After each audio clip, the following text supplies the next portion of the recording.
નમસ્કાર, YNN ન્યૂઝમાં આપનું સ્વાગત છે। સમાચારમાં વાત કરીએ તો વડોદરા શહેર જિલ્લામાં આરટીઓ પોલીસ અને NHAIએ વર્ષ 2024ના 19 બ્લેક સ્પોટ જાહેર કર્યા હતા, જેમાં black spot Akota, Fatehganj, Pandya bridge, Dabhoi 3 way junction પર 3 વર્ષમાં 19 અકસ્માત, 16 મોત થયા હતા।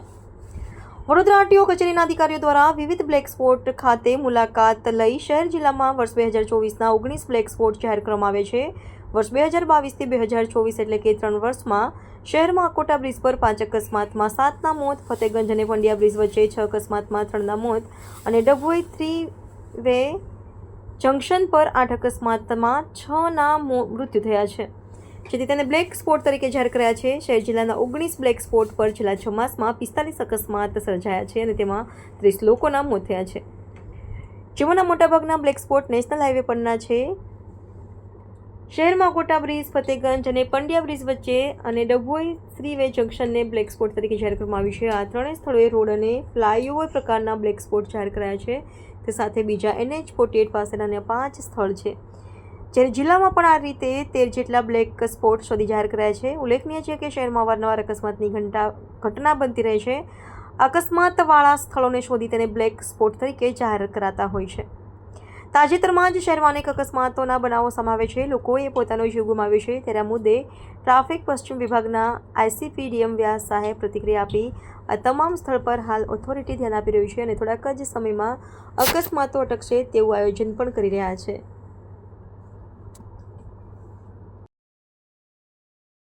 જિલ્લા આરટીઓ પોલીસ અને નેશનલ હાઈવે ઓથોરિટી સ્પોટે નક્કી કર્યા અને ક્યાંક બ્લેક સ્પોટ પણ નક્કી કર્યા છે। એ લોકોએ તજવીજ હાથ ધરી અને જોયું કે સૌથી વધારે એક્સિડન્ટ ક્યાં થાય છે। કુલ 19 બ્લેક સ્પોટ નક્કી કર્યા છે। શું છે આખી વિગત?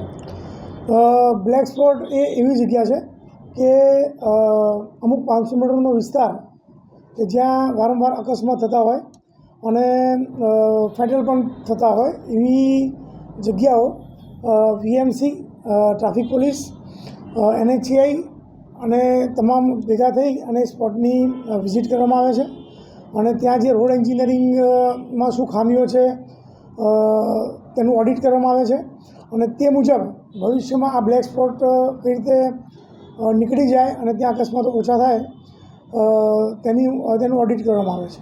સાહેબ, ખાસ કરીને કુલ 19 સ્પોટ છે, કયા કયા મેઇન સ્પોટ છે? મેઇન સ્પોટમાં જે જાંબુઆ નેરો બ્રિજ છે એ છે, પછી APMC માર્કેટ છે, એરફોર્સ બ્રિજ છે, કપુરાઈ ચોકડી છે, જેણા ચોકડી છે અને સિટીની અંદર પણ 4 જગ્યા એવી છે જે બ્લેક સ્પોટમાં આવી ગઈ છે, જ્યાં વારંવાર અકસ્માતો થાય છે અને ફેટલ પણ થાય છે।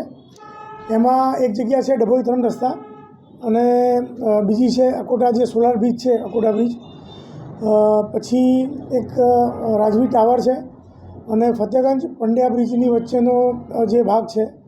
આ બધા જગ્યાઓએ અકસ્માતો છેલ્લા વર્ષમાં થોડા વધ્યા છે અને ક્યાંક ક્યાંક ફેટલ પણ થયા છે, એટલે એને પણ બ્લેક સ્પોટમાં સમાવેશ કરવામાં આવ્યો છે અને અમારા DCP જ્યોતિ પટેલ સાહેબ દ્વારા હાઈવે ઓથોરિટીના અધિકારીઓને બોલાવી અને જે તે જગ્યાનું ઓડિટ પણ કરવામાં આવ્યું છે અને રોડ એન્જિનિયરિંગમાં સુધારો વધારો કરવા માટે VMC તેમજ NHAIને જરૂરી સૂચનો કરવામાં આવ્યા છે। સાહેબ, એને કઈ રીતે સમાવી લેવામાં આવશે? કારણ કે ત્યાં જ અકસ્માત થાય છે અને એને બ્લેક સ્પોટ નક્કી કર્યો છે, તો પછી ત્યાં કોઈ કામગીરી એવી કરવામાં આવશે કે જેથી ત્યાં બનાવ ના બને?